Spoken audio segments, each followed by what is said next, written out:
in, at the study program of English Applied Linguistics at the Universitas Negeri Medan. Let me first share my PowerPoint display. Here we go.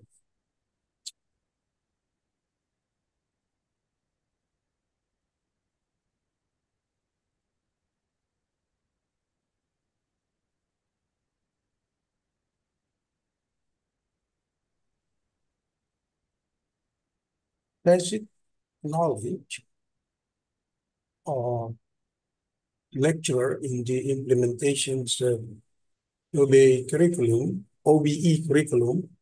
at the English Applied Linguistics Study Program, Universitas Negeri Medan. First of all, I would like to define these two kinds of knowledge. One is explicit knowledge and tacit knowledge with 5 aspects of the Tahun definition. baru juga. Itu adalah tahunnya satu aja. Satu-satu. Dipecal. Tacit knowledge is knowledge, skills, and abilities gained by an individual through experience that is often difficult to put into words or otherwise communicate. I compare the explicit knowledge and the tacit knowledge here in terms of its definition. First, explicit knowledge is knowledge that can easily be expressed, codified, and recorded. It can be shared, but tacit knowledge is knowledge that cannot be expressed easily and often acquired from personal experience. The main characteristics of explicit knowledge of common knowledge is objective, logical, and technical, whereas tacit knowledge is subjective, cognitive, and experiential. Explicit knowledge can be codified, whereas tacit one, the tacit knowledge, not codified them. Related to its modes of transfer, explicit knowledge is easily transferable, whereas tacit knowledge is difficult to transfer and often requires face-to-face interactions in teachings. With reference to storage, explicit knowledge can be recorded, obviously, and stored in physical or electronic form. Different for that, tacit knowledge cannot be recorded or stored. So tacit knowledge tends to be very subjective, and it's related to the way how someone experiences the knowledge. That's quite specific there. So with relation to the OBE curriculum, tacit knowledge can be regarded as a special experience through which someone gain knowledge there.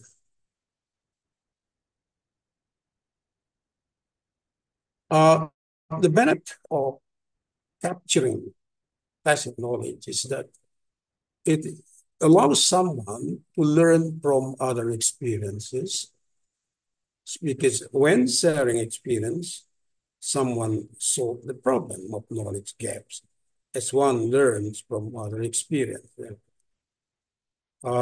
Secondly, it helps someone to communicate effectively.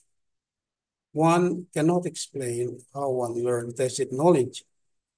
Someone simply absorbs it by gaining experience, relying on osmosis. And by tacit knowledge, one is taught how to value different perspectives. capturing various kinds of experience, give one chances to value different perspectives. Tacit knowledge is often expressed in behaviors, action, habits, routines, instincts, responses, or intuitions. I list from the literature that ways to obtain tacit knowledge include simplifying the process, going through the experience, trial and error, experiments, capturing data throughout research period, and documenting findings, then using the information to strategize. Now, I move on to the major characteristics of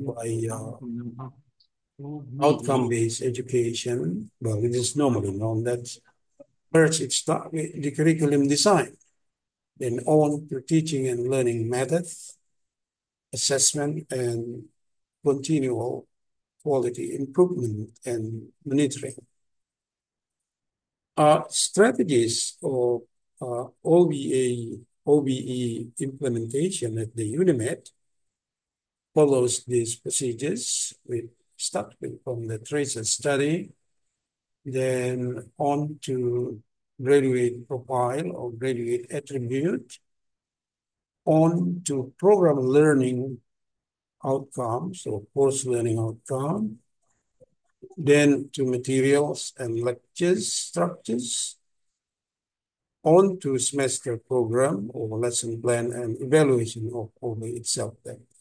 Well, UNIMED started implementing the OBE in 2022. And since then, we have tried our best to implement this OBE, although we realize that there are some points we have, weak points in that part. Then, now my focus is on how this related to the implementations of OBE curriculum, the study programs of English Applied Linguistics of Universitas Negeri Medan. The display indicate graduate profiles or attributes of the LTBI. That's the Bahasa Indonesia of Linguistik Terapan Bahasa Inggris or English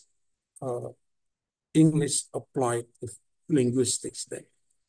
Now, with reference to the competence, we formulated as follows: with or without the use of digital technology, the graduates are expected to be able, of course, to develop a model for English language teachings or transcoding source text into the target text in mono or multimodal modes with relevant social context, with theorizing language planning at the macro and macro level, and functional varieties of language there. And when we look at it from its profession, we expect that graduates of the LTBI would become professional or expert in English language teaching and learning, in translation, in language planning, and functional varieties of language. This is what we expect our graduate will be then. Then, of course, the implementations of this, particularly the teaching learning activities, we implement this curriculum, but my focus is on the tacit knowledge, which is specific or spatial knowledge, or as I mentioned just now, a very subjective one then. And this is, of course, as we have defined it, different from the explicit knowledge. First, as a language uh, planner, or as a language planner, if you like, or as a expert in English language teaching or learning, our graduates are expected to be able to have some explicit knowledge of language itself. Then, so first of all, we would like our graduate to be able to theorize that social context and language are interrelated or interdependent, if you like. So in other words, if you use language either for teaching or in translations or in language planning, we expect that you are in a position to claim that here it is, this is text, this is language, it is interdependent but with this social context then.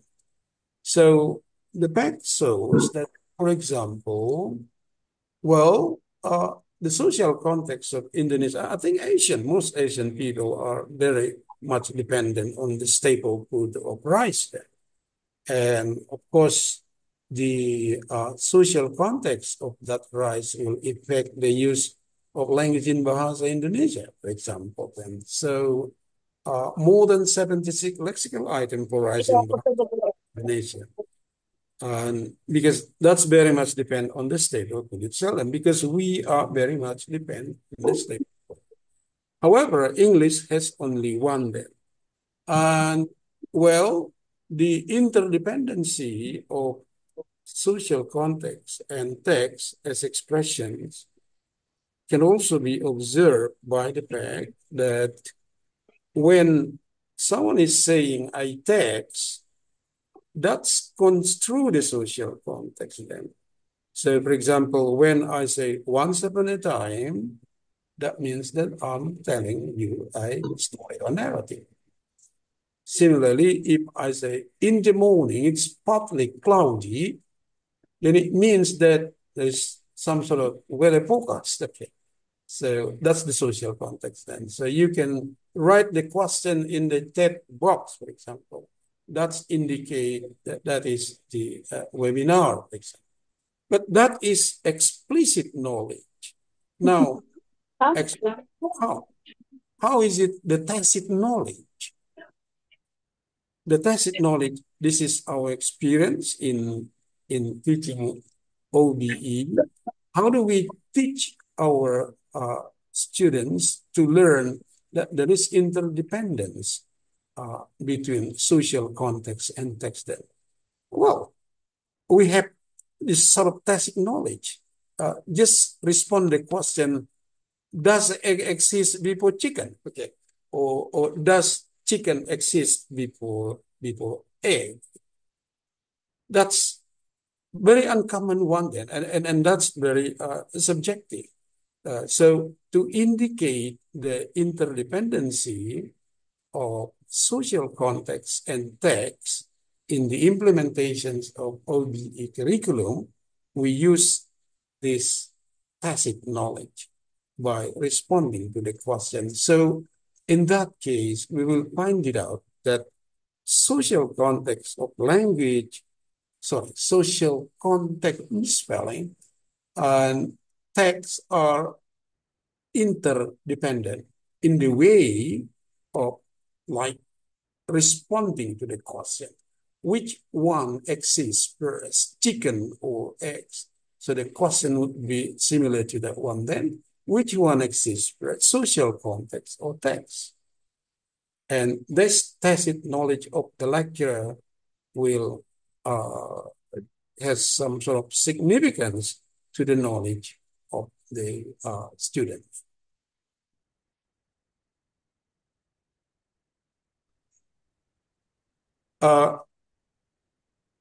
Either our graduate to be English language expert, English expert in English language teaching or learning, or as translator or as language planner, or as expert in functional varieties of language, because those are the professions that we would like our graduate to occupy.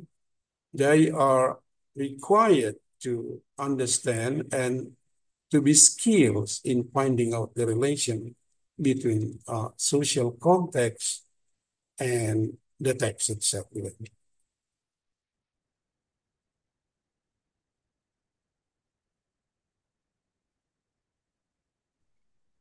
Oh, I have a technical problem.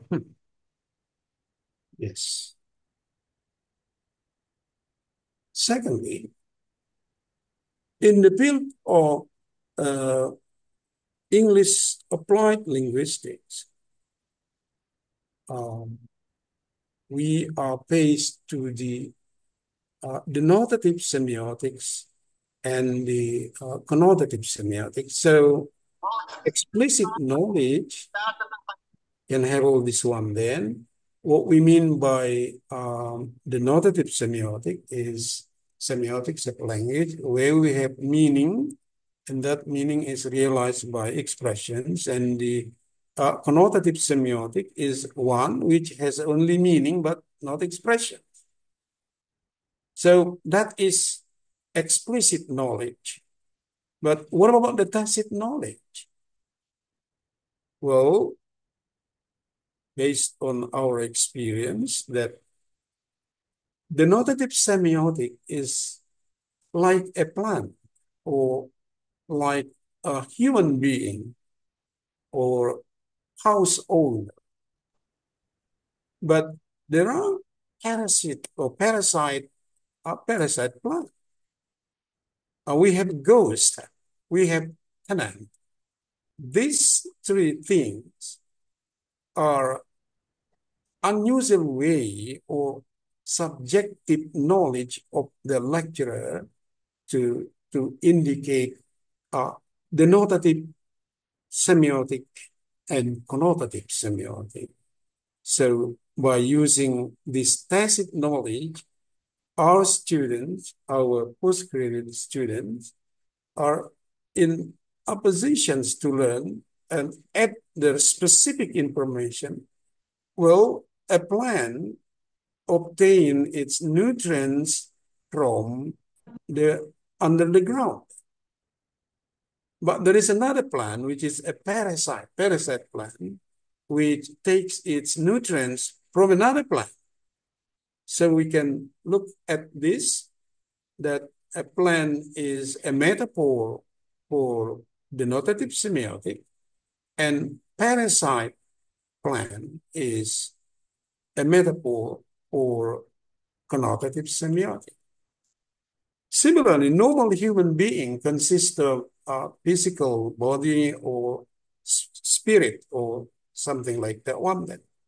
But there are ghosts with no physical form. And these ghosts enter into someone's body as its means as communication. I think some of you have seen the film titled Ghost. Okay, so it doesn't have any physical thing to express its meaning, but it goes through someone else. Okay, so this is tacit knowledge by which we can intensify the applications of outcome-based curriculum. You may be a house owner, but the tenant is connotative semiotic.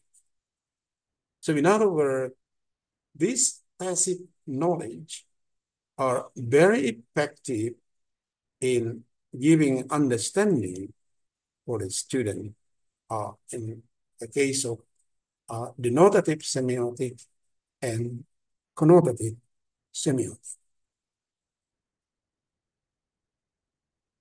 So when we look at this one, then we will find out that how is ideology coded into language? And that is very important for a translator in which they will be applying that later in their professions. Then. So this example indicates that ideology is a connotative semiotic. It's just like ghost, if you like that, or it is just like a parasite plant, or it is a tenant. Then ideology doesn't have its own expression. It's borrowed from culture, and culture doesn't have its own expression. It's also a ghost, and then situation, and finally, all is given through language. So the notative semiotic is a plant, human being, house, but stratified connotative semiotics, it's like a parasite plant, a ghost, a tenant, stacked up above language. And in that way, our students can grasp the meaning of the notative and connotative semiotic.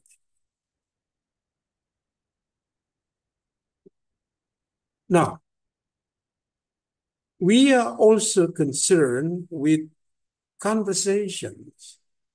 Teaching of English involves conversations or interactions.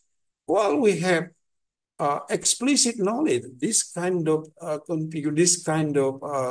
rules, they are all explicit knowledge. K2 and K1, it is when you raise a question, that means you do not have the information. So the conversations such as, where did you go last week? Bali. Oh, I went to Bali. So linguistically, we can, configure it as K2 or whatever, which is not very clear to laymen or to people outside linguistics. But I'll just put that into the tacit knowledge. So conversation is just a social conflict. It's a conflict between those who have and those who have not. So why do we have a conversation? Because there is a conflict. What sort of conflict? Between a person who has an information and a person who does not have that information.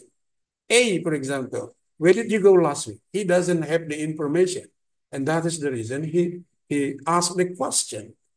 And B knows the information. So there is a conflict between these two persons. So conversation, interaction is social conflict between a person who has the information or who has goods and or services. And in order to link or to solve the problem of unbalanced situations, then interaction or conversations occurs.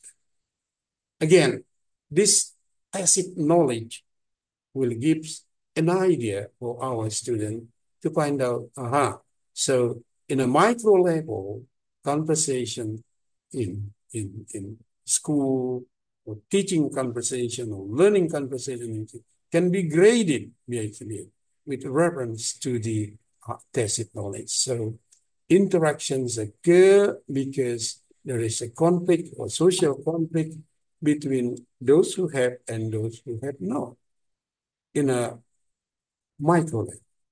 And when it comes at the macro level, that will be those who have the capital and those who do not have the capital in a liberal capitalistic society and socialism or whatever. So that's what we call by tacit knowledge in our case. So at least this tacit knowledge will intensify or will clarify knowledge of our student, or they're also their skills. Then we also have meta redundancy. That is to say that anything you say would form a unity, and that unity may refer to another one then. So, for example, this is explicit knowledge, and this is linguistic terminology, but I just want to indicate how this can be learned or studied by using tacit knowledge. APTA, for example, that's Asian Free Trade Area. That's abbreviation. That's an abbreviation. Now, abbreviation is again abbreviated to be A. And then you have ASEAN, for example. So APTA. So first we have ASEAN, Association of Southeast Asian Nations. So then this ASEAN is again abbreviated to be A, just A. ASEAN Free Trade Area. This is what we call meta redundancy. And that is really explicit knowledge. Similarly, this is the semiotics in Bahasa Indonesia. So we have bunga, that's the objects then. And then you have bunga. When you mean bunga for young lady, that's another redundancy. And then when you talk about bunga, meaning young lady, you are talking about literature. That's the case of meta-redundancy. Well, that's explicit knowledge. But how can I teach my students by using tacit knowledge? Well, this is a story. So one of the ways by which we teach meta-redundancy is by applying a story then. Once upon a time, there was a kind grandfather called Opung in a remote village of Sipiong. He had an intelligent but super active grandson called Ucap. This Ucap found a marker and drew a pictures on the wall. Opung was shocked by the dirty wall and said, Ucap, who drew this picture? And he responded, not me, Grandpa. Ucap also watched Opung's mobile phone as he found it dusty. Opung asked Ucap, who was this phone, Ucap? Again, it's not me, Ucap answered. As the who question had been addressed to Ucap very often, he built up in his mind that such a who question is an accusation. When he was 80 years old, he went to primary school, and the school teacher asked Ucap a question. Who signed the Independence Declaration of the Republic of Indonesia? Ucap answered, it's not me, ma'am. The next day, Ucap felt reluctant to go to school, and when his mother asked for reasons, Ucap sadly answered, I was accused by Mom Ani to have signed the Declaration of Independence.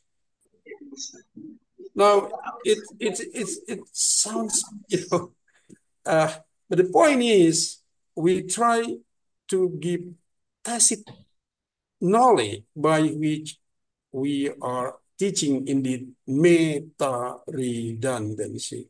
That would be our focus there. Another point is modality. In English, we say he must go to the office, which is high probability modality. He will go to the office, medium probability. He may go to the office, low probability. That's explicit knowledge.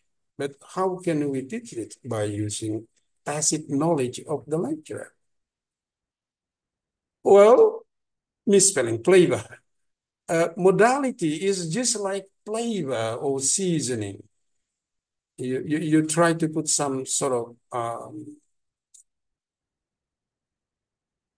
taste. Whether you taste, when you say must, that's high taste, will, medium, and may, low. So the tacit knowledge for that is flavor and seasoning, because that will gives our student an understanding of modality. And by then, I end my presentations. Thank you very much for your attention.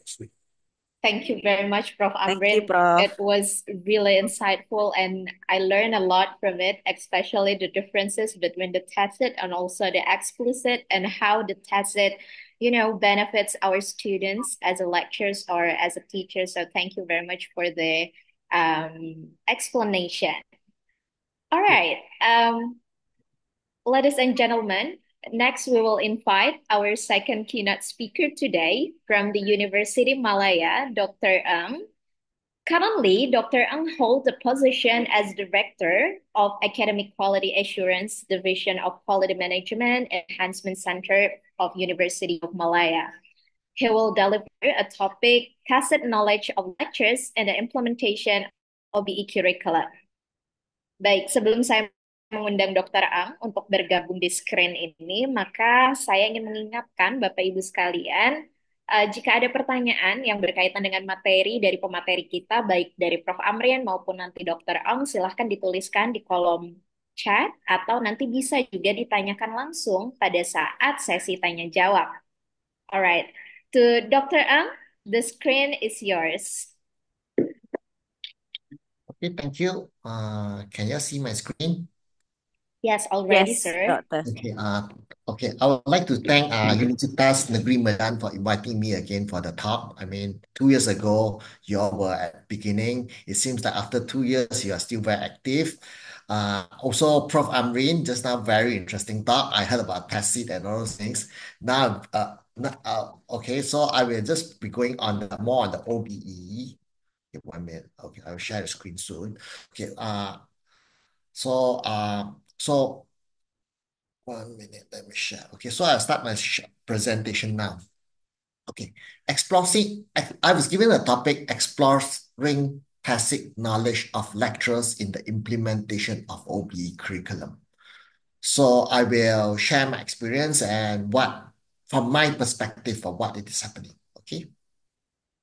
So OBE in Malaysia. So let's go into a bit of background, some history. Okay. So in the year 2002, EAC, Engineering Accreditation Council, basically our accreditation body for engineering, Malaysia requires implementation of OBE to become a Washington Accord signatory.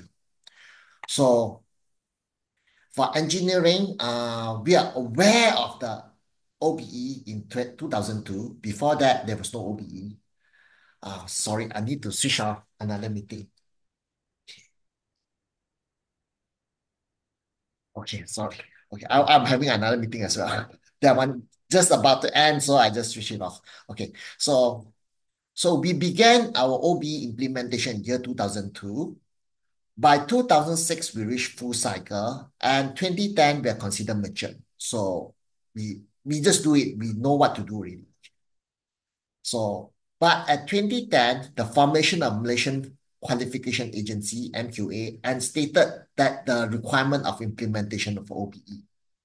A minute.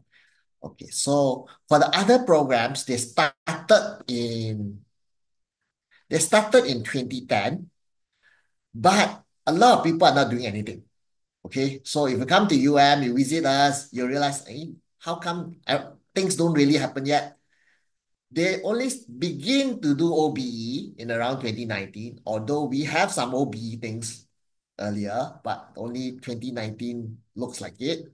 Full cycle, some of them have achieved full cycle, some of them may be matured, some are still at the beginning level. So there's a different level of OBE implementation in UM.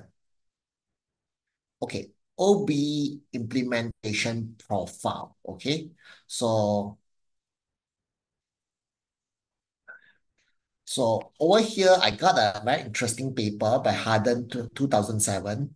Okay, they show about 3 different type of animals: ostrich, peacock, and beaver.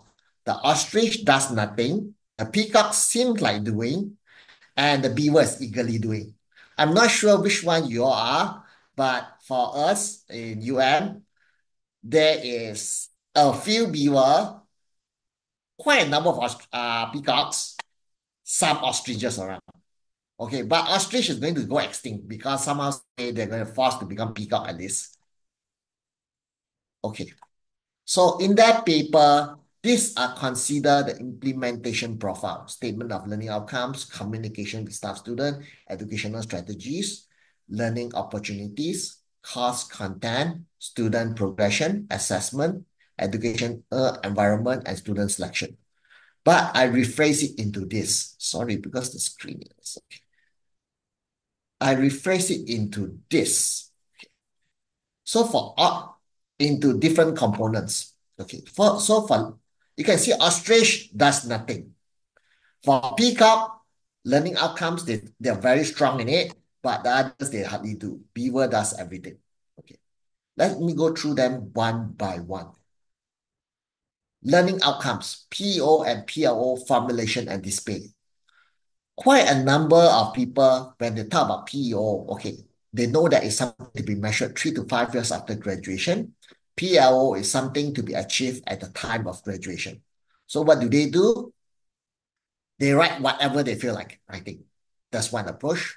Another approach, they copy it from someone without knowing what's happening, or they just copy from the standard books requirements. Okay, so we have something called Mission Qualification Framework, so they just copy it from it.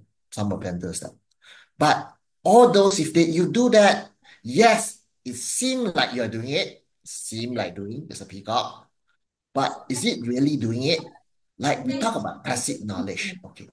So when I talk about PO and PLO, the formulation must, actually I must use the word, must involve industry. In other words, the employers, the future employers, the target industries. Just now I saw that Prof. Amrin pointed out that for your linguistic, there are certain targets, certain skills that you want to achieve, certain jobs that you will be going for. So those jobs, what type of outcomes, program learning outcomes are required for those jobs? So you need to talk to the industries for the formulation. So in the old days, in 2019, just now I showed that the other people applied in 1919, most faculty just formulated, but they did not involve industry. The current ones, we are going to a new cycle of curriculum review.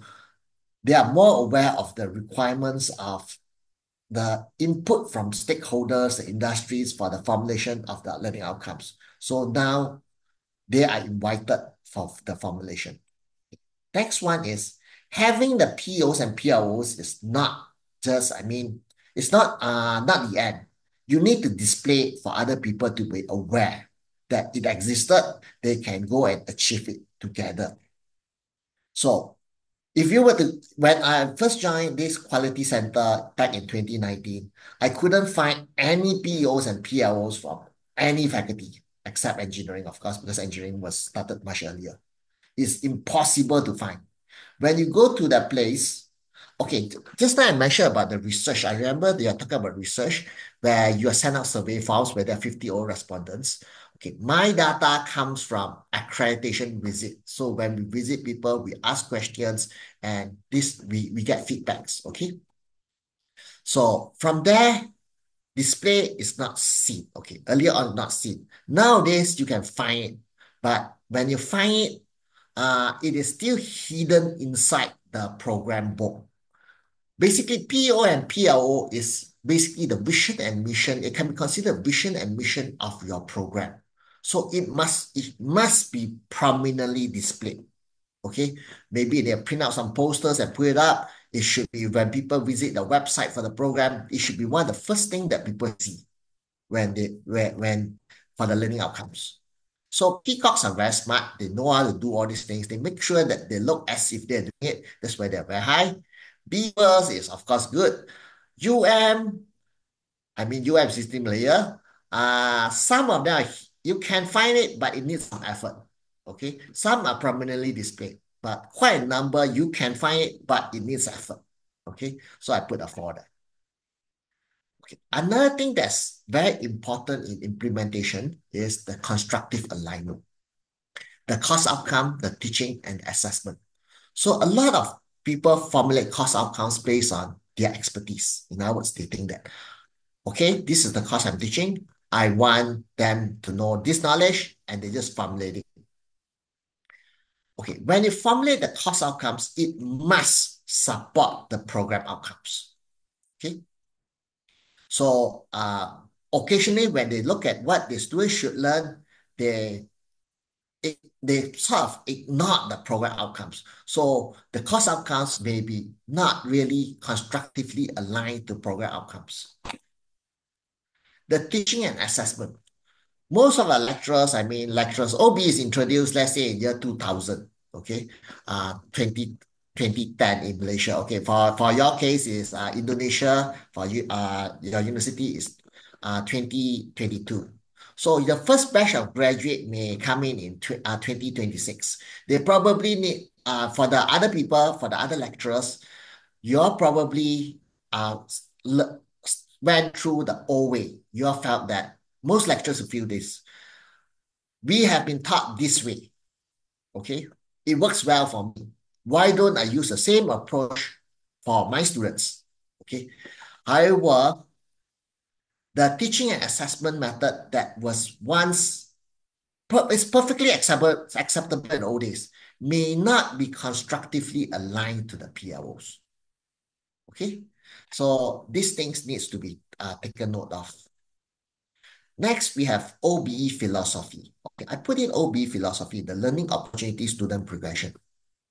Every university have their own system, their Senate rules, their rules and regulations and things like this. We love to make it structured. Okay, for example, every semester would be, let's say, 14 weeks or 17 weeks or whatever. In our case, will be 14 weeks of study, 3 weeks of exam, 1 year, 2 semesters. You must finish a course within the 1 semester. So when we do that, we are actually going against the fundamental of OBE philosophy. Because in OBE philosophy, the students can learn, but they may take a longer time to learn. So what we do is we fail the students first and then ask the students to retake the subject. This may be slightly against the OBE philosophy. Another thing that we love to do is we would have, let's say, a test in week 7, some assignments in week 10, and then the final exams in week 14. Let's assume that the students need 14 weeks before they really know their stuff. They need time to study about it. They need time to reflect onto it. They need time to put that thing inside their mind to really formulate it, the tacit knowledge, as Prof. Amrin pointed out just now. So let's say the test they didn't do well. They failed. Out of 40 points, they probably get 10 points. In the finals, they did extremely well. They got 60 out of 70. 60 plus 10 in our context over here is a B. So a B plus, okay. So they don't get an A. But if you look at 60 or 70 in the finals, the students is actually very, very good. It's an excellent student. The students deserve an A, probably even an A plus. But because of the earlier marks that is fixed, you cannot change it. So the grades, the students got penalized, which is actually against the fundamental OBE philosophy. There are a lot of little things, if you were to read the S.Pd's book, and if you were to compare with our practices, I mean a lot of universities' practices, is against the practice, what was taught by S.Pd. No, we cannot follow everything that S.Pd says because it may be very, very messy for the management. So we try to do as much as possible. Depends on the ability of the university. Implementation of appropriate teaching and assessment methods. Over here, we talk about constructive alignment. Okay, so you should teach, let's say, student-centered learning and stuff like this. But do they know how to do it? Do they know how to do it effectively? All this needs training and reskilling of the lecturers to do the teaching assessment. In the good old days, most of the assessment questions, final questions, would concentrate on probably memory. You memorize some tutorial questions, you memorize the way to solve the problems. And when it comes to the final, you use the same approach, probably you'll score in. But in our current setting where we talk about OB, we have higher expectations of the students, where we want to give the students open book, where we don't really want them to just memorize. We want them to be able to think critically. So the type of questions you set, how the questions are being set is it's very, very different. And it is a bit challenging for lecturers. It consumes a lot of time for them to set those questions. Okay, next is educational environment and facilities. In the good old days, it is okay. Originally, it was somebody talking and a group of people sitting around them. Then we have schools where teacher is in front and the students are arranged in the beautiful tables and chairs, sit in a nice orderly manner where they listen to what the teacher says. But when it comes to OBE, I mean, when I talk about future learning and stuff like this, one of the key skills that people should have is communication, teamwork. Okay, so students are encouraged to talk in class. Okay, when students are encouraged to talk in class, if you sit in a typical classroom setting or typical lecture hall setting, the students can only talk to people left and right to them. Okay, so to make it a better educational environment, it will be better if the tables and chairs can be moved around where they can form a group of, let's say, 4 or 5 people, seeing one another, they're seeing their facial expression. All these are learning experience for students. So the institution needs to invest some money to provide the proper facilities for this outcome-based education. And I was reading some articles on all these things about assessment, what's the problems and stuff like this. People pointed out that you should have industry-grade facilities. In other words, let's say you have some software that for linguistics, software that is being used by the industry. It will be good if you would have it and you would expose the students to those softwares. But of course, having those softwares may be expensive. So is it possible to buy it, or is it possible to send the students out to industry to learn? But we need to have all the facilities, softwares and whatnot, that's suitable setting for the students. Example, I'm not sure whether you have a law faculty, but usually law faculty have something called a mock court. Okay, so the students can go into a special room where the room setting looks exactly like the court. So somebody can act as a judge, somebody can be sent into a place and say they're the guilty, the defendant, and then the place for lawyers to sit and stuff like this. So it creates an environment that allows the students to expose themselves early on when they go out for them to be ready for the industry. So it's basically meeting the outcomes. Okay, after having all these things, we need to have measurement of outcomes. The course level measurement, course learning outcomes, which is course level measurement, program learning outcomes, which is the program measurement. PEO is actually the measurement of the alumni, how well they do 3 to 5 years after graduation. Okay. In setting, a lot of people we are all doing CLO, no problem. PLO, they are doing, okay, fine. For PEO, they are just beginning to do. So that's why there's a tool there. Continuous quality improvement is basically getting the data. Getting the data is one thing. Okay, I've attended a talk given by somebody from United States. Like them or hate them, whatever, doesn't matter. But her talk was very interesting. She started with something very, very provocative. She passed off comments like this. Asians love to collect data. You got a lot of data, but what do you do with it? Do you do anything with it? So what do? We collect the data, we plot beautiful graphs, and we show some results. But that is not the important thing about OBE. See, we collected our data, we plot our results and show it. That's not the key thing about OBE. The key thing is we need to act onto it. We need to do continuous quality improvement. And we should not collect so much of data. We should only collect data that we intend to act on. Okay, it's not just collecting data for sake of collecting.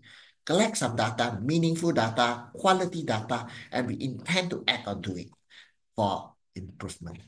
So as you can see, I will just go through the scores of For learning outcomes, we are quite strong. Formulation and display. For constructive alignment, I'm looking at the forms. Okay, although they were taught how to do it, they were guided, but there are some seniors, those people who are close to retirement age, who refuse to follow, or some people who are just too busy and they overlook. You can see that the documentation, the constructive alignment is a bit lacking. Okay, this is 3 is okay, most okay, but you can still find some instances where it doesn't look constructively aligned. One popular way you can find non-constructive alignment is we have a program outcome on communication. Okay?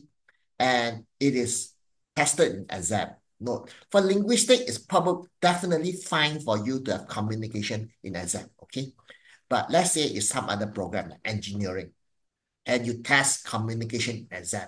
So one of my friend joked, they are encouraging and then teamwork, they also test in exam for engineering.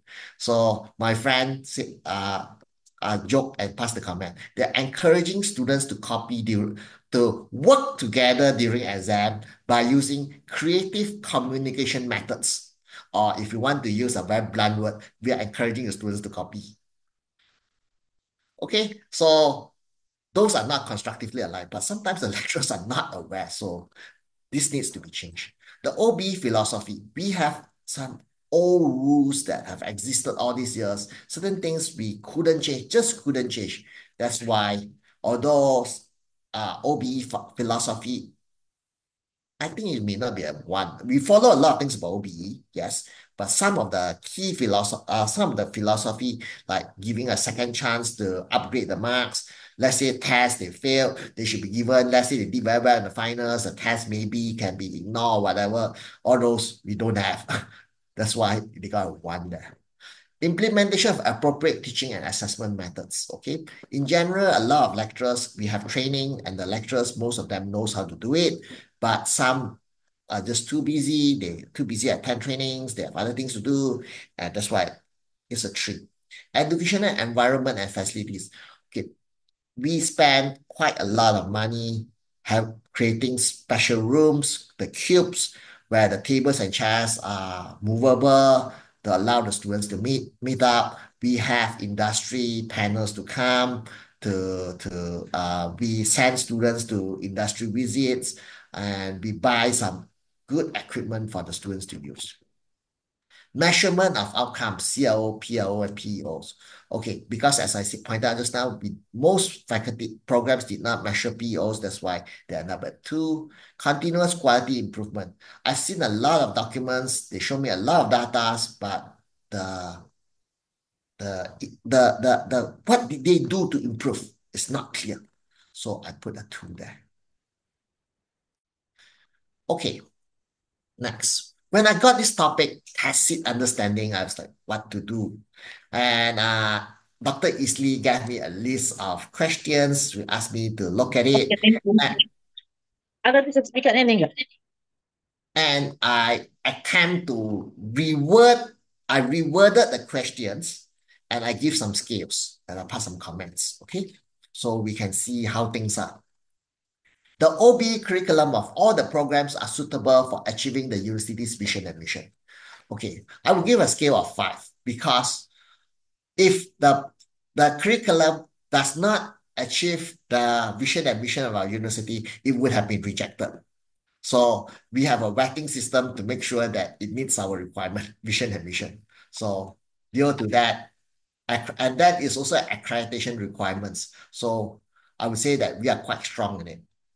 The lecturer fully support the implementation of the OBE curriculum because it impacts the quality of graduates. Yes, quality of graduates are very important. But when it comes to the end, some lecturers concerned about students, but others are concerned more of themselves. Their promotion, their meeting their KPI and other things. So they have other priorities. So overall, I would put it as a 3. The university has sufficient resources and support to implement the OBE curriculum. Thankfully, our university is very, very supportive of this. But because we are a government university, our funding is limited by what the government gave us. So we did our best. I think 4 is a nice number. If we would have more funding, I would have given it a 5.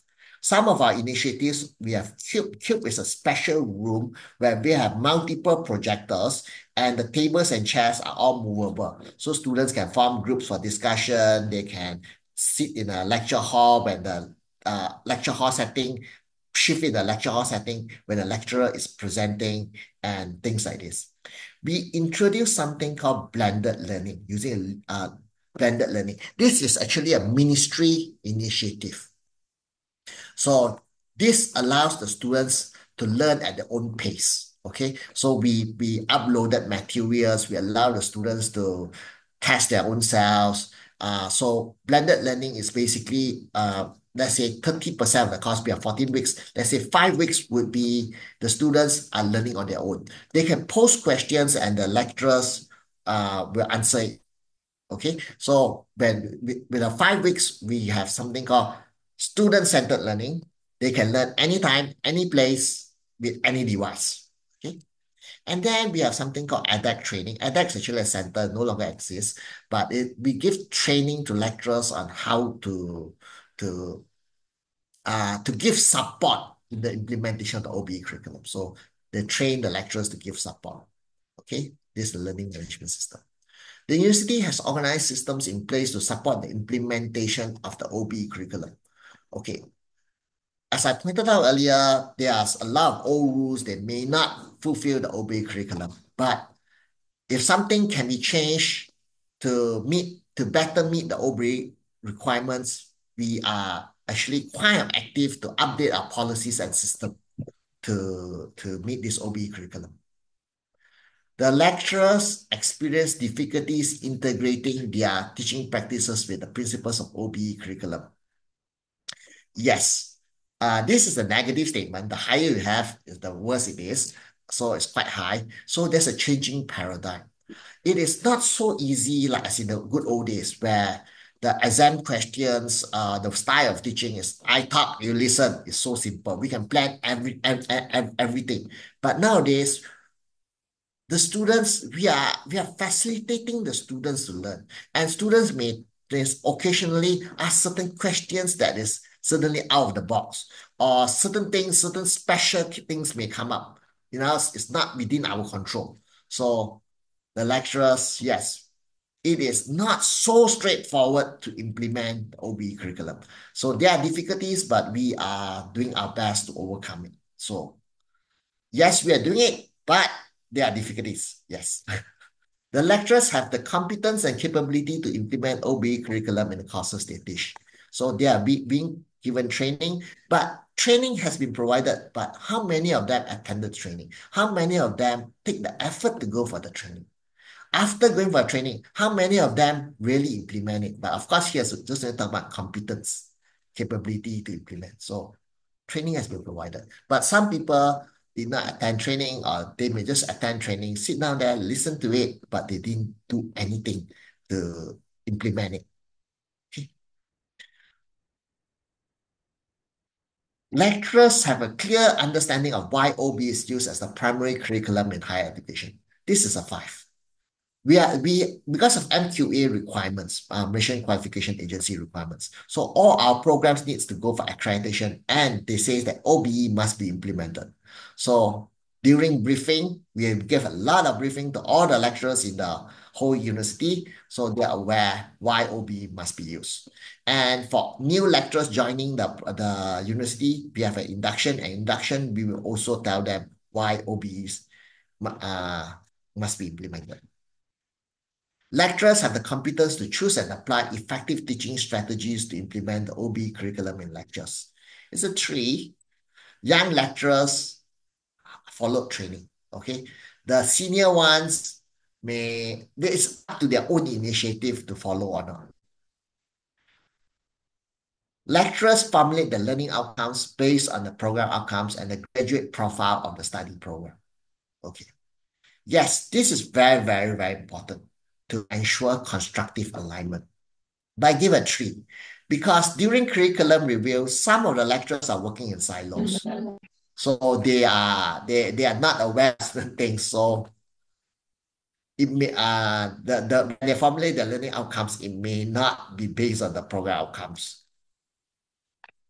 Lecturers design the course content and learning models as well as projects or assignments based on the learning outcomes and program outcomes to be achieved. As I pointed out earlier, some lecturers love to follow traditional methods. They have went through it, they know what it is, it works for them, so why don't we follow it? I mean, that's the mentality. So it needs some time to change their mentality. Okay, for engineering, we are in UM, we have been doing for 20 years. We would have probably hit a 5 year, 4 or 5 year. We are beaver. But other faculties, some are 2, some are 1, some may be 5. Okay, so in general, because I see quite a number of them, does not fulfill this, so I will put a 2 there. Lecturers reflect on the course learning outcomes and program outcomes and graduate profile when evaluating students' learning outcomes in the courses they teach. Like I pointed out, like just up there, they're too busy. They look at course level only, so they look at the course outcomes. They don't look at the program outcomes. So it's a 2. Lecturers apply various assessment methods and instruments to evaluate students' abilities. Yes, some of them, yes, they do that, but others, no. They love their favorite exams, quizzes, assignments, and finals. The variety wasn't there. So some do, some don't. I flip through their course files. I see what they do, as I pointed out during accreditation. And in principle, I think for our case, it would be a 2.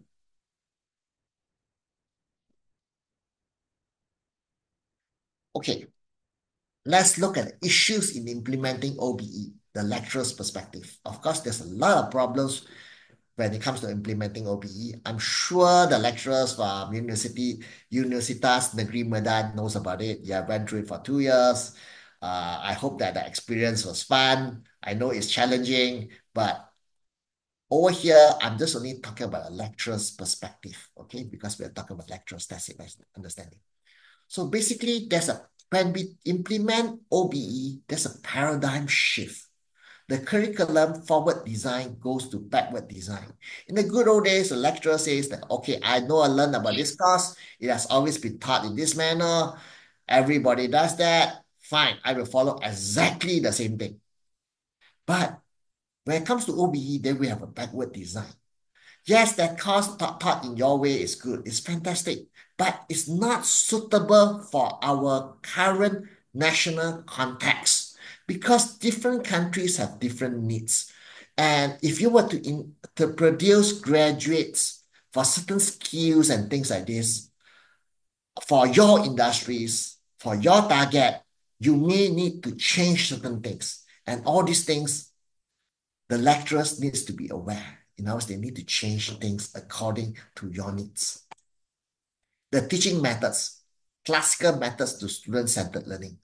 This is actually something quite new to most lecturers. We went through the classical methods when whatever the lecturer says is believed to be true.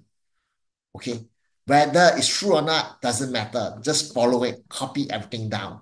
Regurgitate it back during the exam. Don't change anything. Harus pastikan hasilnya mana saja, terus sebaran tambangnya seperti apa. Change anything, and then the lecturers may penalize us and don't give us marks. But now we talk about student-centered learning. So there's a paradigm, and there's a certain strategies on how to go student-centered learning. Okay, some lecturers overdo student-centered learning where they say, okay, student-centered learning, students, you learn all on your own. I will just hands off. Okay, I don't care. I don't do anything. I don't need to do anything. Student-centered learning. But that is not student-centered learning. Student-centered learning, you still need to guide them in the proper direction and then give them support, answer their questions when they have problems, or guide them towards the right path when they go in the wrong path. So student-centered learning is not actually, it looks as if the lecturers are not doing anything, but actually there are more work involved in student-centered learning. Assessment methods, okay? So in the good old days, it's all exams, tests, assignments done. But now we need to make it more varied because different people have different skills, different ways of testing is better for certain course outcomes, and we must ensure constructive alignment. Okay. few things to solve this problem. We need the required support. The top management must support. Okay, you cannot expect it to be done next day. You need to give some time for the lecturers to learn, sometimes for the lecturers to implement it effectively. It's not just immediate. Okay, and top management support can also come in the sense that when we talk about KPIs, okay, reduce the KPI a bit so that they have more time to study and implement this properly. We need to create new system, okay? So certain things that has never been done, we need to guide them. Kenapa satu kelas sepakat tidak membuat we need to guide them, okay? So like cost outcomes measurement. Before we do OBE, there is no cost outcome measurement. So now with OBE, you must have cost outcome measurement. But how to measure, what to measure, how to report, what to see. So all these things needs to be taught, produced, and given to lecturers to support their implementation. Okay, so we move on to evaluation, implementation, and faculty development on the OBE curriculum. The key steps in the faculty development. Okay, so assuming you are not exactly new in 2022, you are quite new at the time, so you need to train the staff. The staff must be given training. Okay, then there must be monitoring and continuous improvement culture, and then support from management. Okay, I will go through each of them. So what type of training should you give the staff? They must know what is OBE. Okay, the theory of it. Okay. Of course, we're talking about what is OBE, why is it important, how is it being implemented, and stuff like this. Okay, so it's basically an OBE training. And another very, very important aspects of the training is constructive alignment. So they should know about the appropriate teaching and learning methods for each and every outcomes. Okay, how to teach to make it effective. How does the students learn and things like this. Then we have appropriate assessment methods. Must make sure the assessment methods are constructively aligned. So when we measure the outcomes of students, it really gives the authentic measurement of what the students really can do. Okay, people usually talk about training, but there is something that is very, very important aside from training, which is retraining. I put down there refresher course. So sometimes lecturers, okay, I went for training, 10 years down the line, 2 years later, I may forget about certain things, or there may be something new about OBE. So there should be a refresher course. Or you can have a test the person to see whether they still remember what to do and how to do. Once a year or maybe once every 2 years. So make a short test. Ask them, because occasionally people may forget. Are there other things that's more interesting, so they forget? So have a test. But of course, please don't make the test too long, because you need to take care of the lecturer's time. Don't burden them too much. Monitoring and continuous improvement culture. So in the good old days, we teach, students come for exam, they sit for the exam, we grade the exam, then we say how many students pass, okay, done. Next semester, we repeat the same thing over and over again.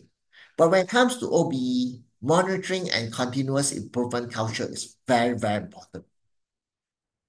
We need to be, the lecturers, not just the top management, the lecturers need to engage with the industry.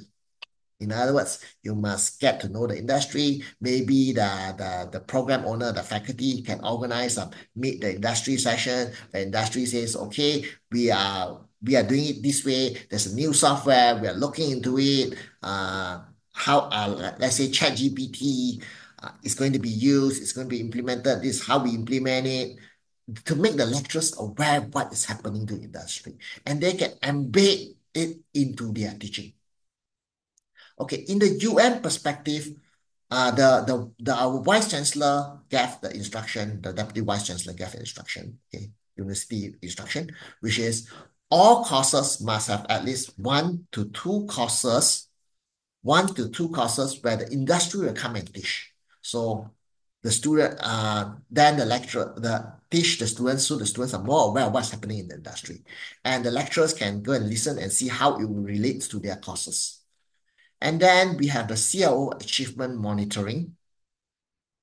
So you need to collect data for course outcomes achievement, and then you need to propose changes if required. It doesn't mean it must change. Propose changes if required to make improvements. So it's continuous quality improvement.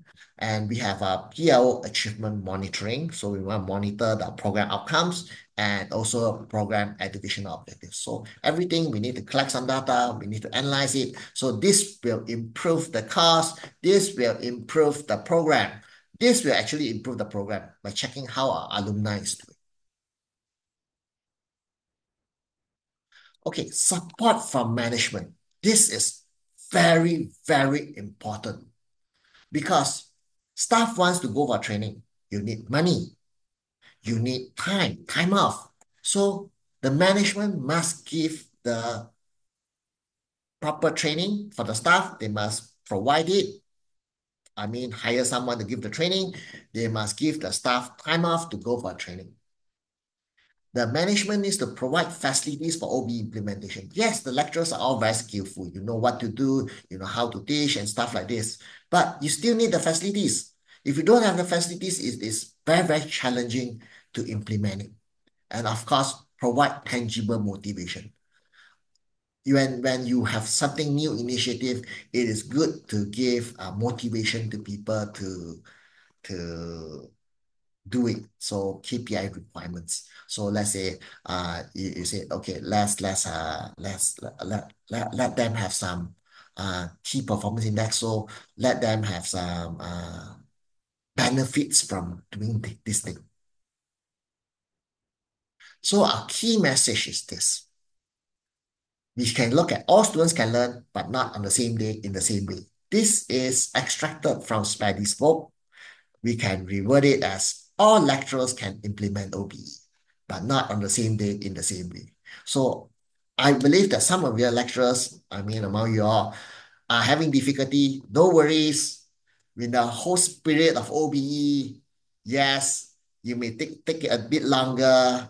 I hope that the management will be understanding. So you can implement it, but not on the same day, in the same way. And like I want to point out like what Prof. Amrin just now pointed out, tacit understanding. Okay. It should be noted that OBE is not a fixed form. It can evolve, it can change. You can look at two-person teaching in a very, very different manner, but both of them can be considered OBE. It is okay to be different. Thank you. I think Wow. I'm sharing. All right. What an insightful, presentation, Dr. Ang. I really get so much to learn from your presentation, especially about how started to implement the OBE curriculum in their university. It's really inspiring. And we hope that our university could, adapt easily, quickly in a certain time, right? Okay, now the Q&A session, and I would like to invite everyone, our participants. Jika Bapak Ibu punya pertanyaan, boleh dituliskan di kolom chat atau bisa juga meja awas tertarik itu awas tertarik. Maybe I can start answering the question in the chat box. Yes, you can, but let me read the question Okay, first, sure. okay? Because there's one question as well to Prof. Amrin. So I think the question that I get first for Prof. Amrin will be, answered by Prof. Amrin first, and then I will go to the second question on the chat box. Is that okay? Oh yeah, sure. No problem. Okay. Prof. Amrin, ada satu pertanyaan Prof ini dari salah satu partisipan.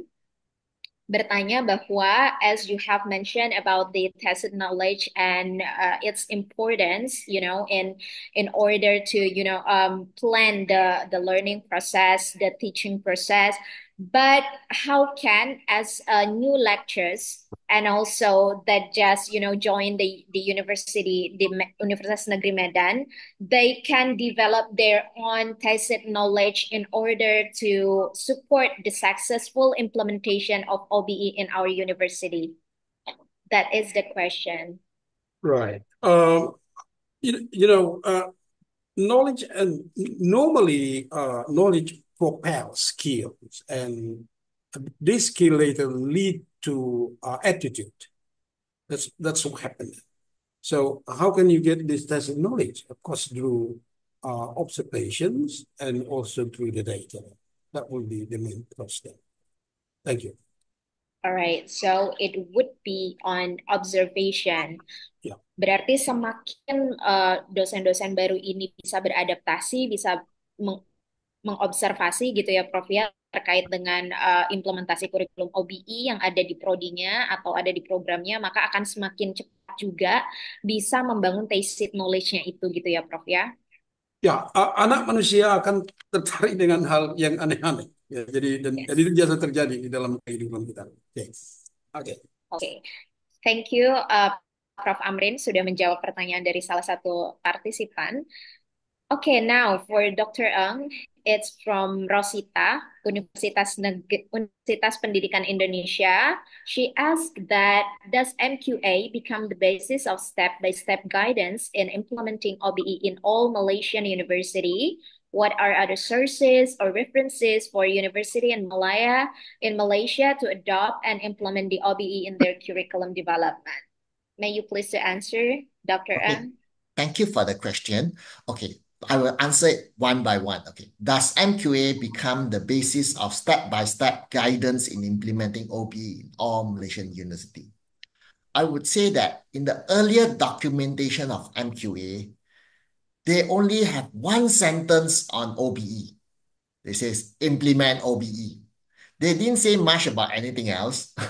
Although in the documents, they says, please have cost outcomes, please have engagement with industries, student learning, whether facilities is good, do you have modern teachings and stuff like this. So all these are so like hidden inside the requirements. You need to meet all these requirements, but they never tell you that, okay, this needs to be done, what needs to be done, and things like this.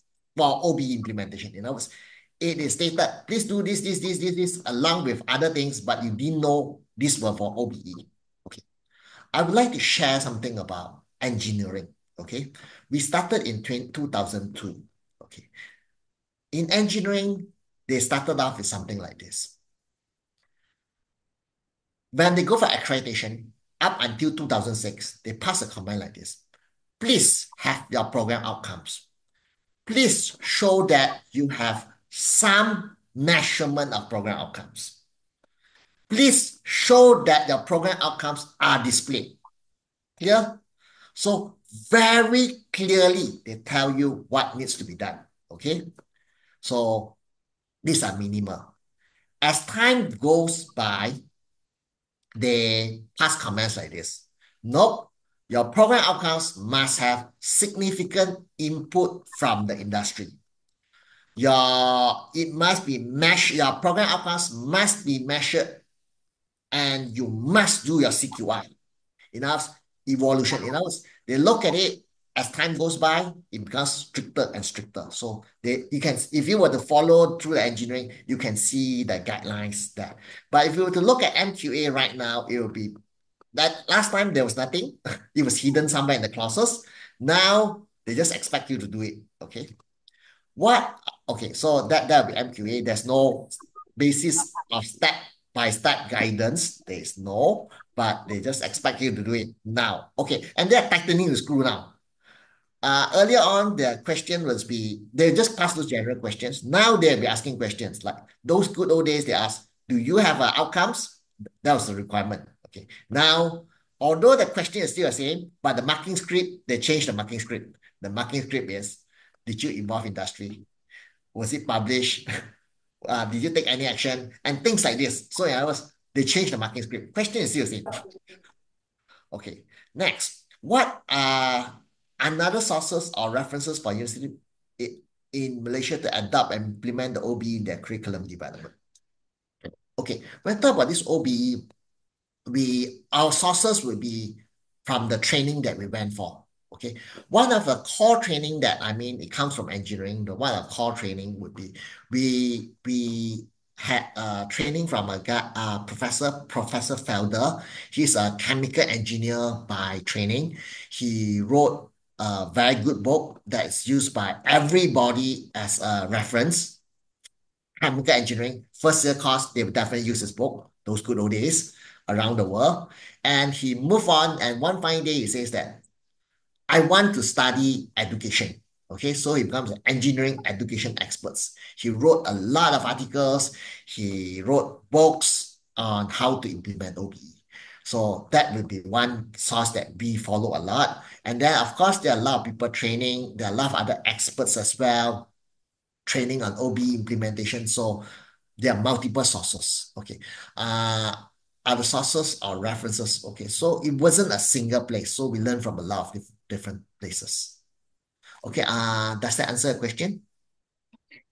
Okay, I think it's really clear that for the Q&A, as long as you have the outcomes to be, to be measured, then you can do the Q&A, the MQA, sorry. And also for the references, we can find like the professor from the other universities or an expert in a field so that we can discuss more about it. All right. Thank you very much, Dr. Ng, for the answers. Actually, there is one more question here from GHP, and he asked about, actually, as the lecture advisor, we need to concrete focus to our subject in lecturing. Was it? I think this question for the two keynote speakers. Dr. Ng, you can respond to the question first. Okay, thank you for the question. Okay. Based on my understanding, is a lecturer concentrate on their subject. Okay. Yes, I fully agree a lecturer should concentrate onto their subject. But you see, when the students come into our program, they come into a program where there are a lot of courses. It is not a single course. Okay. So our course is not independent. It is dependent on someone teaching another course related to us before, and is related to another course that will use the knowledge that we teach. And all this will contribute towards the program outcomes. Yes, we concentrate on our subject, but we must make sure our subject is part of the team to form the outcomes, program outcomes. So we need to talk to our colleagues. We need to look at program outcomes. We can't just work in silos. Yes, we have to work in our knowledge, core knowledge, but yes, do talk to others is very, very important. Okay, hope that answered the question. I think so, Dr. Ang. Thank you very much for a clear explanation about the questions. Kalau dari Prof. Amrin, apakah ada tambahan Prof terkait dengan pertanyaan dari Bapak atau Ibu JHP ini? That the lecture advisor will need to concrete focus to our subject in lecturing, was it? Yes, of course, by concentrate on your own specific subject. However, there are situations where you are interdisciplinary. Okay, so take, for example, our field in linguistics. Very often we should incorporate theories from law, for example, for forensic linguistics, for example, and environmental or ecolinguistics, for example, so study of language related to the environment. So basically, yes, but again, as I mentioned just now, there are situations where we will be intra or transdisciplinary. There are cases of that one. But when it's concerned with the program, of course, there is a universality of that program for all subjects. Okay. So let's say this OBE, of course, that's a universality, but we need to apply. But when it comes to the application, the lecture, then it becomes much more specific in its application. Well, does that answer your questions? That UD, this UD. Okay, I hope that answers your questions. Yes, maybe Bapak atau Ibu JH, you can respond to the answers. I mean, like it's very clear from the both speakers about the answers. Hope it could answer your question. Now, there's more question from Pak Berlin and also Prof. Effendi, Prof. Amrin. Jadi kalau dari Pak Berlin di sini ada pertanyaan, how to make sure if assessment we administer really measure the outcome, and also does setting outcome differ from one discipline to the other? And also there's one from Bapak Effendi, what are learning models and supporting components needed to implement the OBE curriculum? Which one you want to answer first, Prof. Amrin?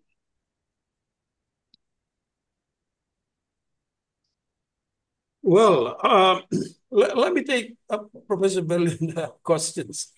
Okay, how to make sure if assessment we administer really measure the outcomes? Well, I think you have all the means that statistical. But one thing is that in measuring the assessments of knowledge in humanities and social sciences, there are rests that you cannot touch. There's a boulder in such a case there. But what we can do is just the majority of the outcomes are already managed. But there are still some rest that cannot be measured then. Okay, say for example, in learning a language, then you need to have the real natural social context. And once you try to approach this, then there will be a problem with the practicality of the measurement itself. Okay, so that has effects on the practicality of this measurement. Say, for example, you set the outcomes that students or learners are expected to be able to express such and such in certain context. How can you measure the context then? In such a case then? But there will be what we call a miniature of that one that you make. So this rest. Okay. That's my answer to Professor Berlin.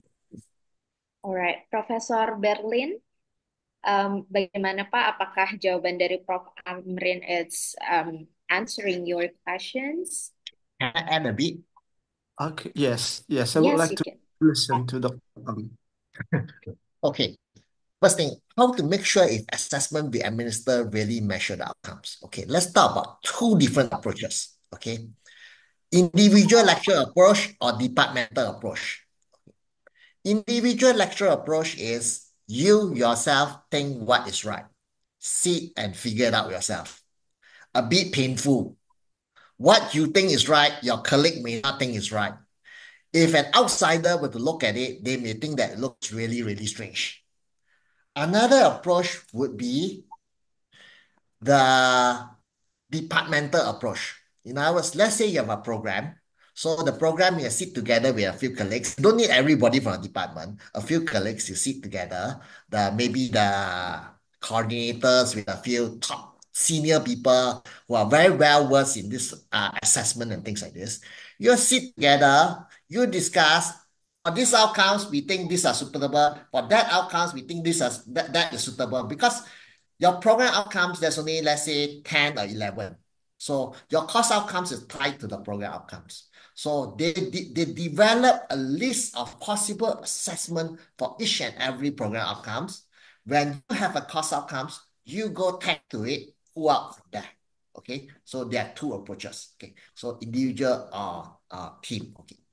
Now, let me go into the minor details where, as an individual or even as a team, how do you formulate, administer assessment? Okay, so we need to look at program outcomes or the course outcomes. Is it measuring something concrete? Is it measuring some concrete knowledge? Is it measuring practical skills? Is it measuring effective skills? If it's measuring knowledge, anything written is no problem. But if you measure teamwork, it must be a students working together as a team. You look at them, then you can give a marks. Or a students working as a team, the peers commenting on their ability to work in the team, that will be good. So you need to look at what type of things that you intend to measure, whether it's knowledge, practical, or effective. Okay, so that will be one thing to look at. And next thing to look at will be, let's say you want to go for a team, and it's very popular to have something called rubrics to measure. The rubrics question must be in line with the course outcomes and the program outcomes. It cannot be simply said. There's a lot of presentation rubrics that I've seen. They claim to measure communication, but when I look at the rubrics, they say the content was technically correct and all those things. Come on, that wasn't communication. That was something else. So that is okay. That will be answering the first question. The next question, Prof. Berlin, is my answer satisfactory for first question? The second question Okay, from I go for the second question first. okay. Yes, Okay. I think that's okay. Okay, Okay, does setting outcome differ from one discipline to the other? Definitely. Okay, in Malaysian context, for those that are not professional body, we have a standard list of outcomes given by MQA. Okay, for professional programs, we have our own program standards, our own manual where they have a suggested list of program outcomes. Okay, so it's all suggested, fine. So, of course, when you look at it, it will be different from one another. Let's assume that we have no professional programs, the standard list. But all programs are different. And your target is different. Even if it's the same program, let's assume English linguistic in University A compared to English linguistic in University B. University A intends to produce linguists with a certain ability for a certain industry. English linguistic in University B intends to produce graduates for another set of industries with some special skills. Okay, so see for two different types of stakeholders. So different stakeholders have different needs. So your outcomes would look slightly different from one another, although both is English linguistic.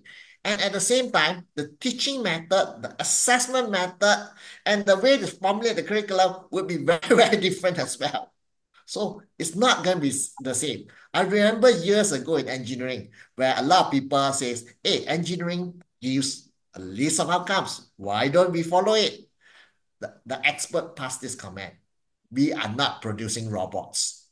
If everybody follows the same thing, then we have just called University of English Linguistics, don't need University A and B. It's redundant. But because we are of different stakeholders, different targets, so it will be planned in such a manner. Okay, I hope that answered the question.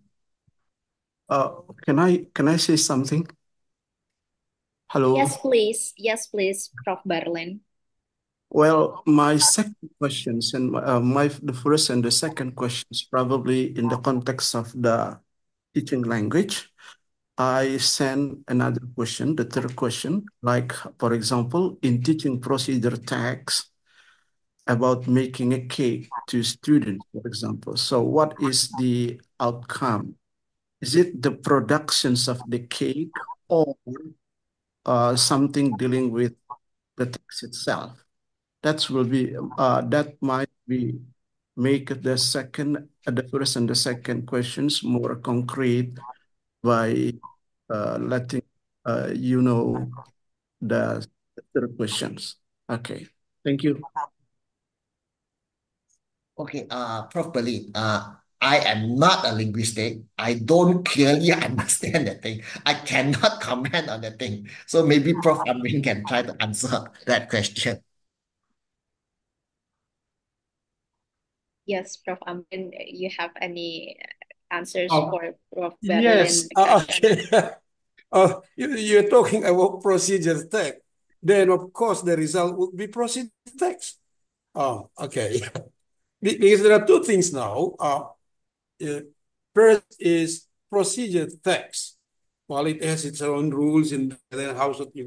But when you follow procedure text, definitely you will have procedure. You don't have the what is you don't have the cake itself then. Okay.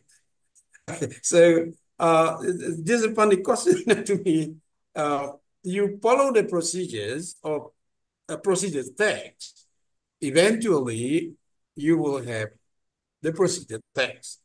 Would you be having the cake? Yes. You don't.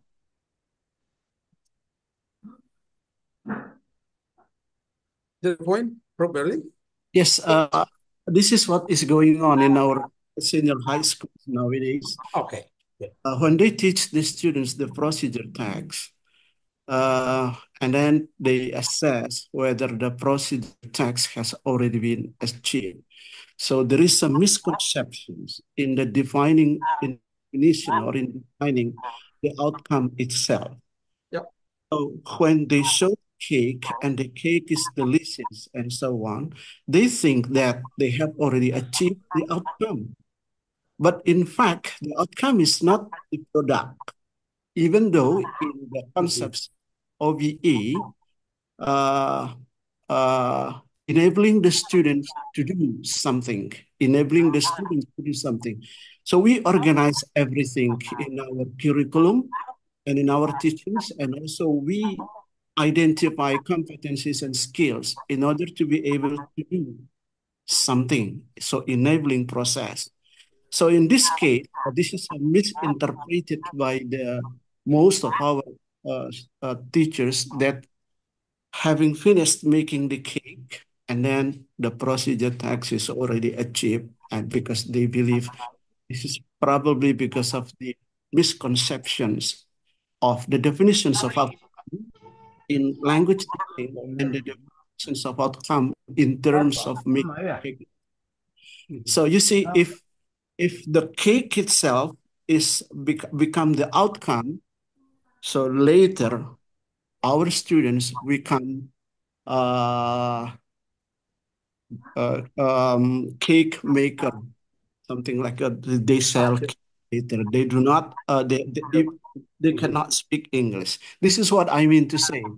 So the concepts of outcome itself should be differentiate from one subject to another subject or from one discipline to another discipline. I think this is what I'm questioning. Thank you. Oh, yes, probably. When you test the procedure text, then the result will be procedure text. If you expect the K, that would be the field of food and beverage department. Okay, how to cook. So Yeah. that's another point.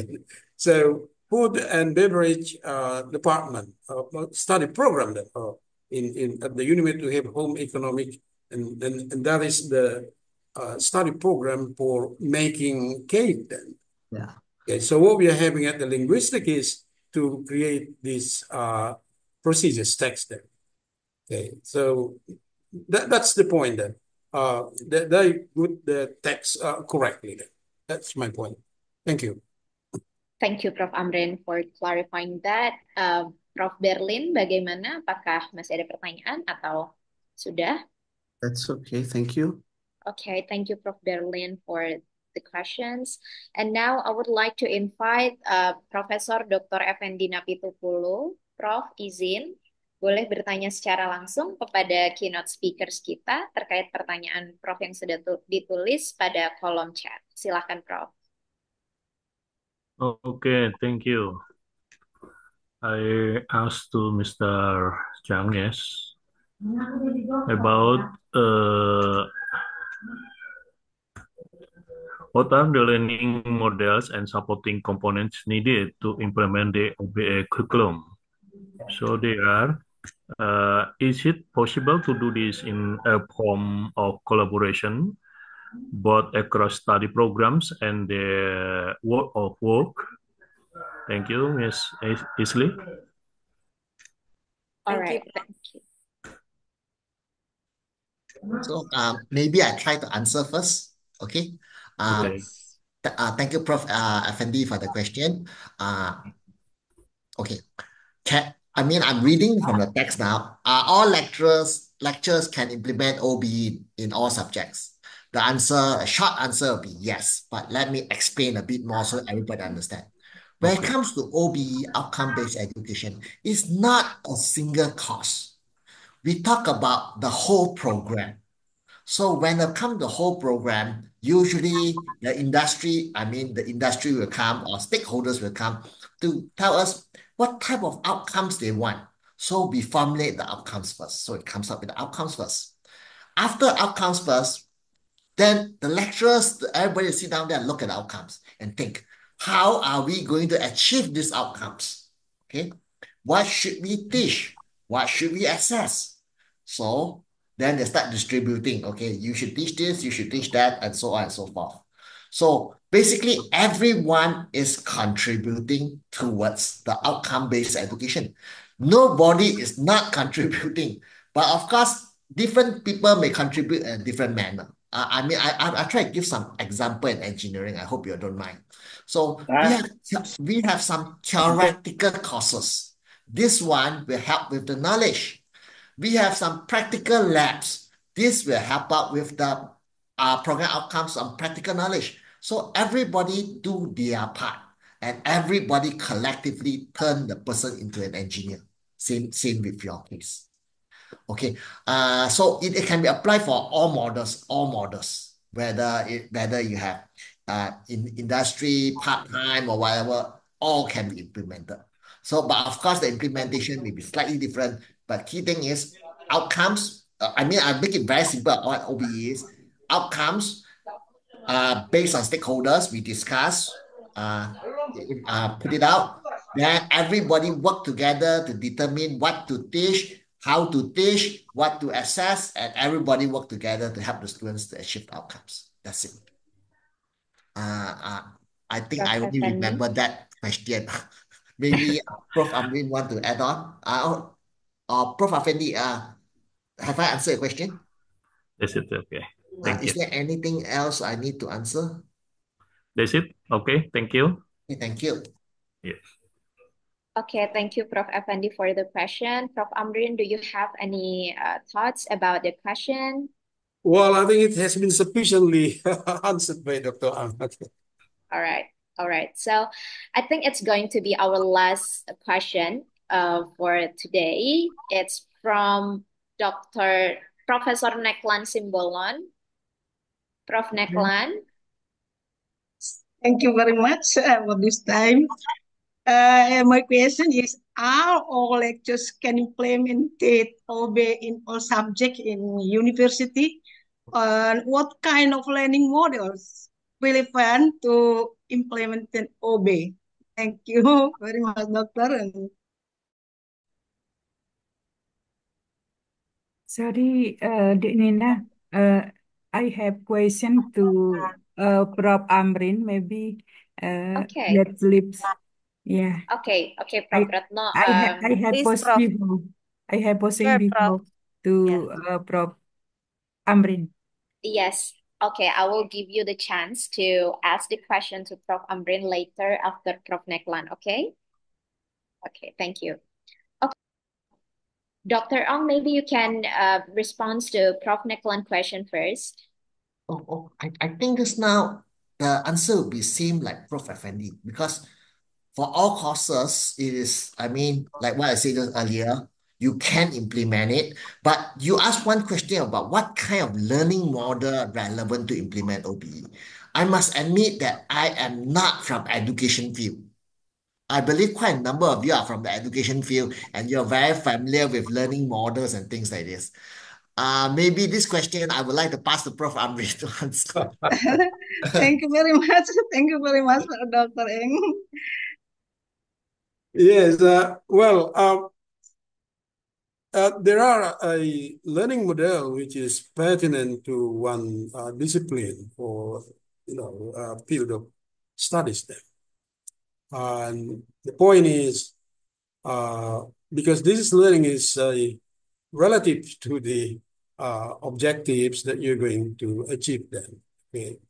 So my answer is we had a lot of learning model then to name. Okay, so it can be A, B, C, or whatever.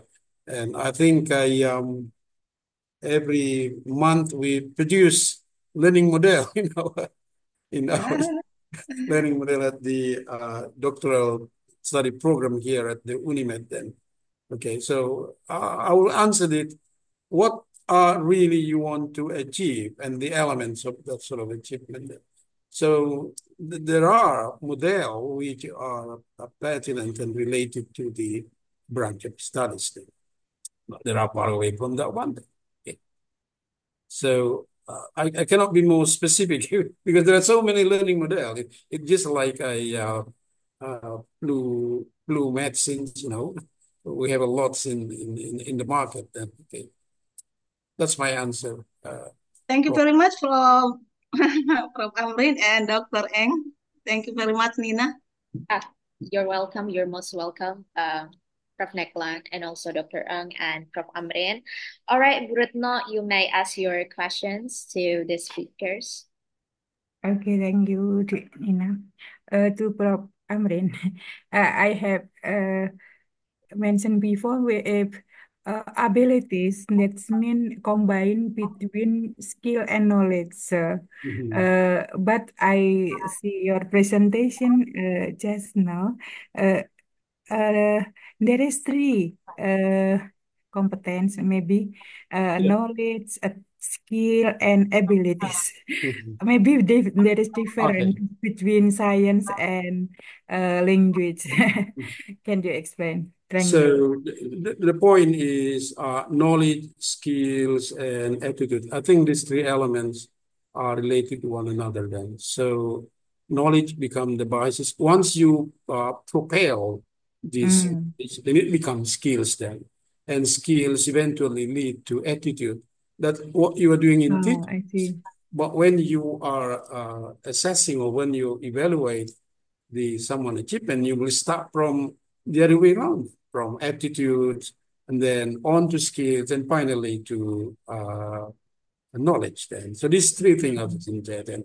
Knowledge, skills, attitude. That's how you do this when you are teaching. But when you assess someone, then you start from attitude on to skills and finally you lead to knowledge. I see. Okay. That's my. Thank you. Thank you, Prof. Retno, and also Prof. Amrin. And we have another one to ask a question. Dr. Isli, can you please? Thank you, Nina, for the opportunity. Thank you, Professor Amrin and Dr. Eng.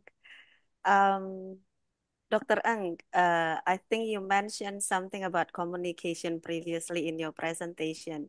I mean, how communications play significant roles in establishing relationship between lecturers of UM, particularly in the implementation of OBE curriculum, for example. But actually, this question is for Professor Amrin. Prof, if the tacit knowledge itself helps individual develop authentic connections, establish good relationship with the others, or if I may say, it is our like experiential knowledge. As an English language lecturer, Prof, could you please suggest us on how can we assess or evaluate the tacit knowledge of students of applied linguistics in achieving their communication skills, so that the lecturers can be sure that the students are so ready to communicate effectively in their workplace. I think it is still has still relationship with Professor Berlin previous questions, how to make sure that our assessment really administer the measure of the outcome of the students. I think that's my question, Prof. Amrin. Thank you, Prof. Okay, I'll make an analogy like this one then. We may have a number of doctors in Medan, Yeah. okay?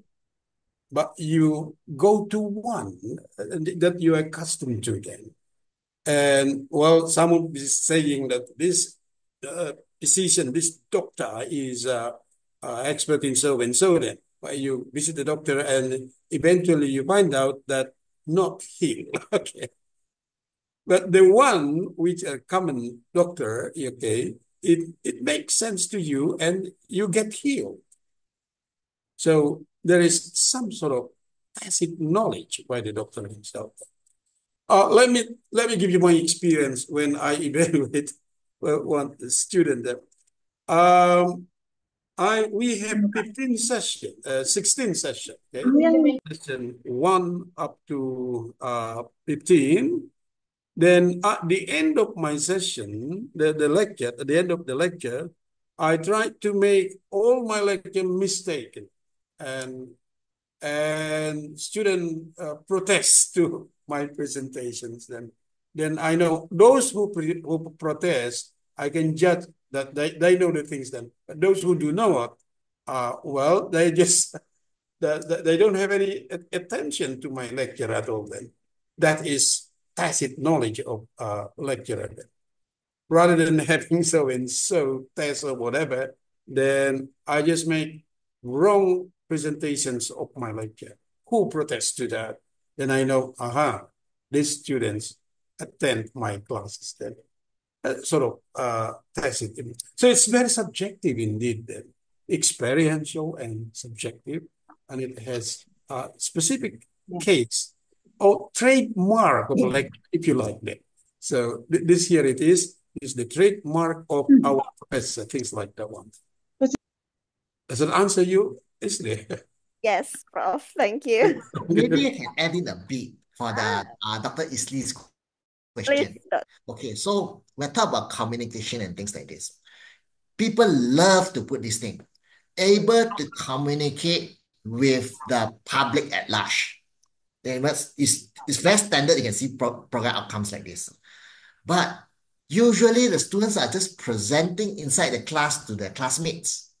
So there should be an open day seminar where outsiders are invited to come to students to present. Or they can talk to the industries, experts in industries. So you can invite the industries to come to evaluate the students. The industries are given power to, let's say, 5% or 10% of the marks. The students' marks are dependent on the industry. So industry can give some marks for the students to evaluate the students. So these are things initiatives that we have done. So these are things that you can look into. Okay, thank you. Yeah, thank you for the suggestion, Dr. Ng. I think that's all from me, Nina. Thank you, Prof, and thank you, Dr. Ng. Thank you, Dr. Isli, for the question. Interesting discussion, I think. Okay, we still have one more chance for those who wants to ask the question to our keynote speaker here. Silahkan Bapak Ibu, jika masih ada pertanyaan, kami berikan satu kesempatan lagi untuk bisa bertanya kepada dua narasumber kita pada pagi hari ini. Apakah masih ada yang ingin bertanya, Bapak Ibu?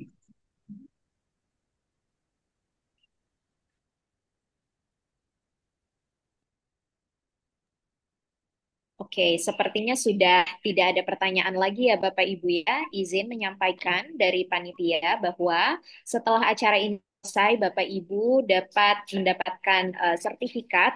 Nanti sertifikatnya didapatkan setelah Bapak Ibu mengisi kehadiran, link kehadiran yang sudah di-share pada kolom chat. Terima kasih.